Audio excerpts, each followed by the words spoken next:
There's a lot of free RV places to stay while you're traveling. Cracker Barrel is one of Joni and I's favorite places to go to for those overnighters. But there's a lot more to it than just pulling in the parking lot. Details coming up on RV Street.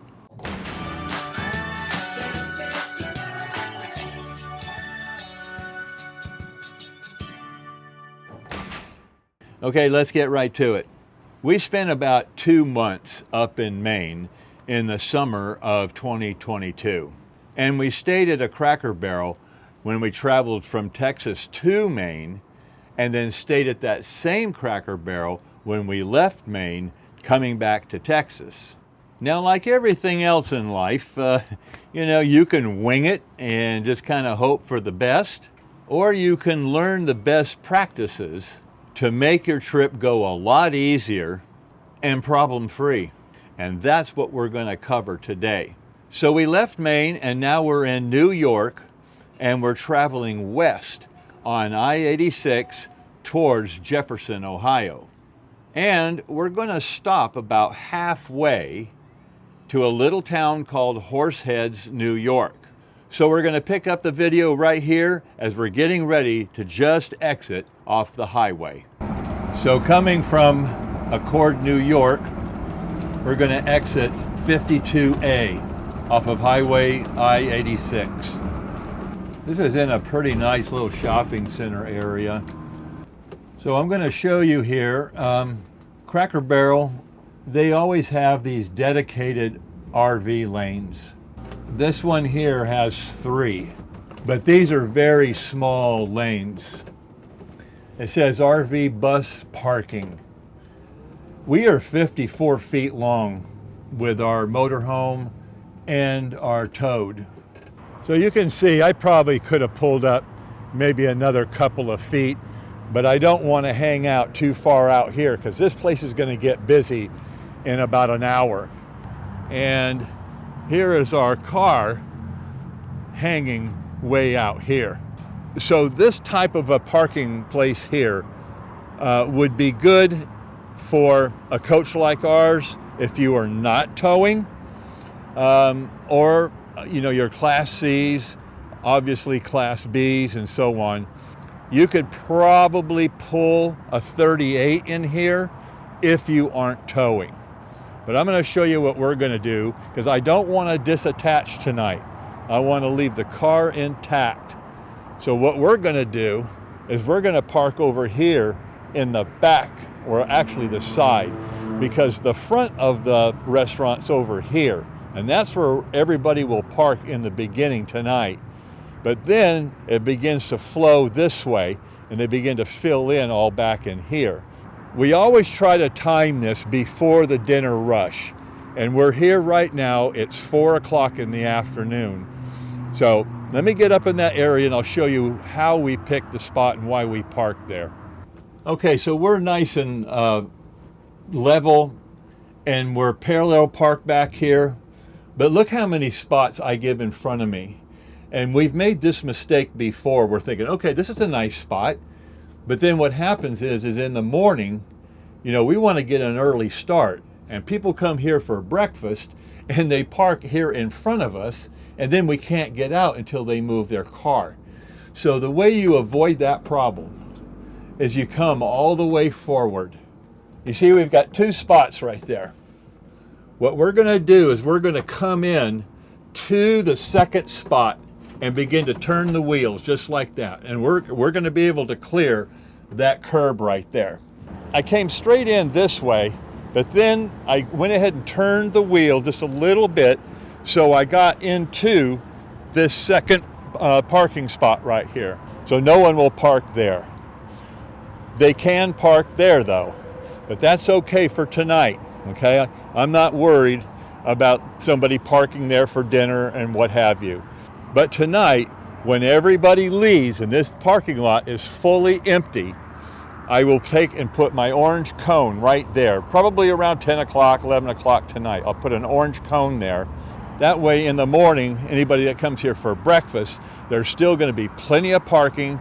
but I'm going to put a cone right there so that no one will back into there and block me from making that curve and going on out. And I've left all this parking. You see there? I'm not going to be blocking or taking up valuable space. So that's what we look like on the driver's side, and that's what we look like on the passenger side. And you can see we have plenty of space for the stairs to come out. Now we just got through driving almost 200 miles, and my windshield has got bugs all over it. And you know how I am about that. I like having a clean windshield every morning before I take off. I'm going to go get my bucket and get some water out of my fresh water tank, my brush and squeegee, and I'm going to clean that so we'll have a nice clean windshield when we leave in the morning. Now another reason that we like to park out here, I mean, there's another restaurant right there, but it's all kind of blocked in here, right? And we have this nice green median right here, and we have a security light right there. So that way we can deploy our bedroom slide. And now I don't have to worry about it being hit by any vehicles or clipped by a truck or what have you. And that's what it looks like from this side. And I can keep our car all hooked up, and I don't have to worry about disattaching. And in the big scheme of things, that's what we look like back in that corner. And you can see right across the street, there's a Walmart too. So in case you need to stock up on supplies, you can just literally walk right across the street. This particular spot at this Cracker Barrel, I'm pretty level, but a lot of times they're not that way. Sometimes when you go to the very back of a parking lot or on the side like this, you may be tilted like this.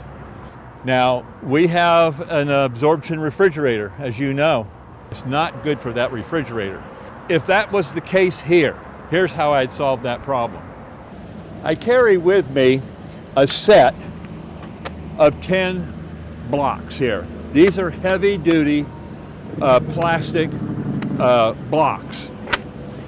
So what I would do is I'd take these blocks and I would put them under the front and under the rear on that low side. And then I would roll up on those blocks. I also carry some wood. I got more than this, but wood planks or these blocks. I mean, I love these blocks because I use them for all kinds of things. But that's the way you can just run up on there for the night, and then in the morning, just back off of them and stash them away. It's not a big deal. These blocks have a screw-in handle right here, so they're easy just to pick up. That keeps them all together. You just put them away in the bay. Now, I know a lot of you have your own way of leveling. I never auto level. So if I'm going to check, when I pull into a Cracker Barrel, I'm not going to be putting down my jacks, okay? No need to. All I'm doing is deploying my bedroom slide. We're not setting up camp here, okay?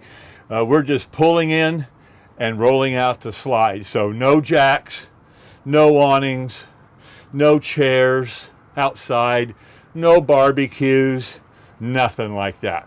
But let's just say again, the scenario is our refrigerator's working, and we need to, be within that spec of being level. And we just happen to be in a place that's not level, and I got to use my blocks, right?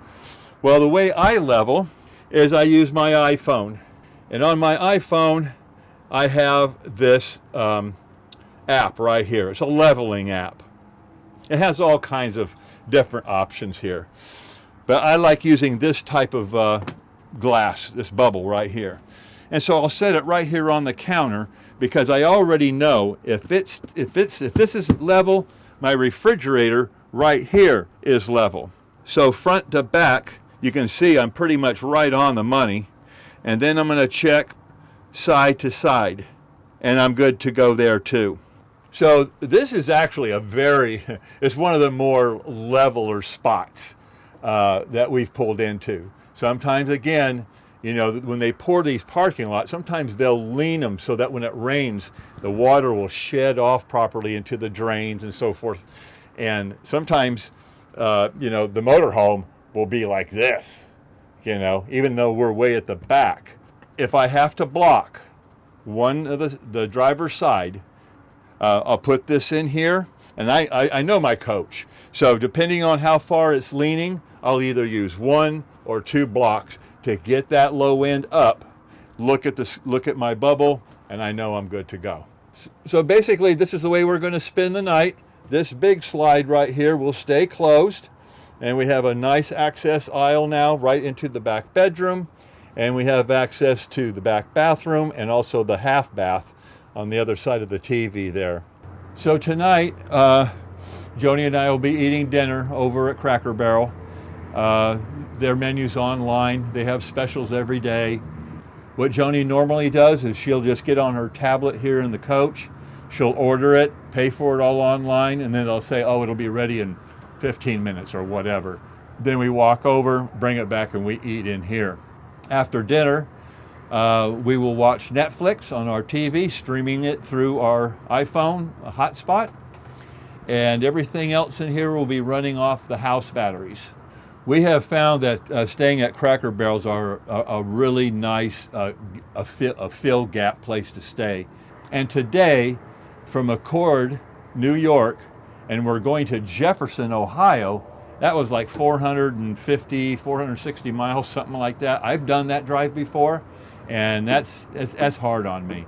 So being here in Horseheads, New York, 180 miles away from Accord, this is a nice, safe place to take a break, eat dinner. It's a great place to stay. Anytime we stop overnight or park at a campground, and we're going to be there 2 days, 3 days, a week, whatever. Once we're set up, I turn off the chassis batteries. And this is the switch right here. So you can see, if I turn it on, see the green light? That means the chassis batteries are connected. And I don't want any parasitic voltage being robbed from my chassis batteries. There's no sense in them being on. So I'm going to turn that off. These are my house batteries.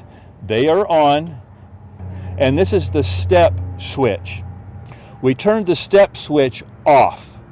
That way, between now and dark, as we go in and out of the door, the steps will not come in. There's no sense in them coming in and going out every time we exit the door. But tonight when we get ready to go to bed, for security reasons, I do not want to leave these steps out and give somebody that's got crazy ideas in their head easy access to our door or the window or whatever.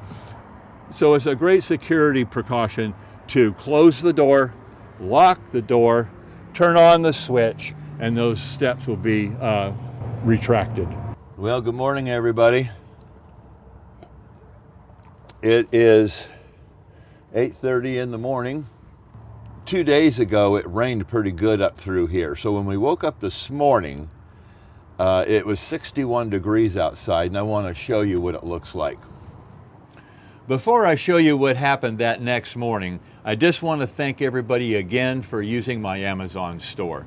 You guys have been so awesome. I mean, there are so many of you that use my Amazon store for everything you need, whether it's RV related or not. I really want to thank you so much for that.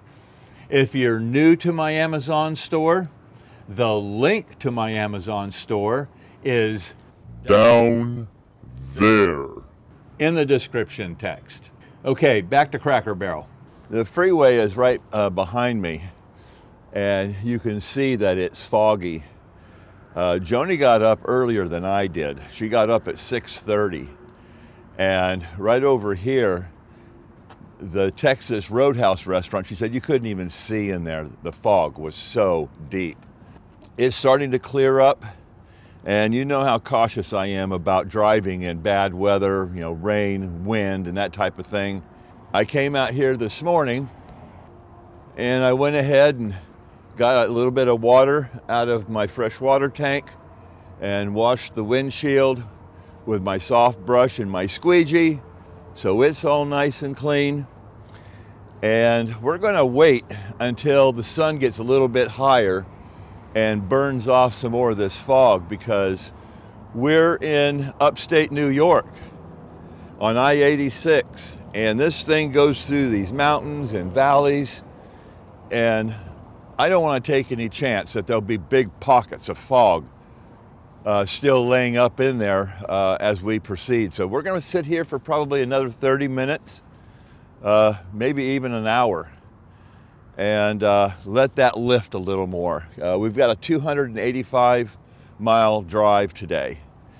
And I've also gone around the back of the motorhome and I looked at our tow car and our hookup and make sure that nobody fiddled with anything while we were sleeping last night. One last thing I want to point out to you. You can see that two other motorhomes pulled in into those RV spots that I told you about, remember? And neither one of them are towing a car. So they fit well in there. That first one right there, that's a 40-foot diesel pusher. And you can see that it fit in there. And notice how the way he pulled in. He pulled in to where his bedroom slide was over that median grass, okay? So it's not obstructing anything, no chance of anybody clipping him. The other motorhome over there on the left, he parked the opposite way. So his bedroom slide was over that other piece of grass over there. Both of them are not towing, they fit just fine. If you want to learn about how to take care of your RV, maintain it, fix it, or install upgrades, just click my logo right under this video and that will take you to my YouTube homepage. On my homepage, you'll see the playlist tab. Click that and every video I've ever done will be right there on that page in different categories. Or, as another option, you see that magnifying glass in the upper right-hand corner? Click inside there and type what you're looking for. If I've done a video on that subject, it will list it. Who knows, maybe we'll bump into one of you when we're spending the night at a Cracker Barrel. Bye for now, and stay safe.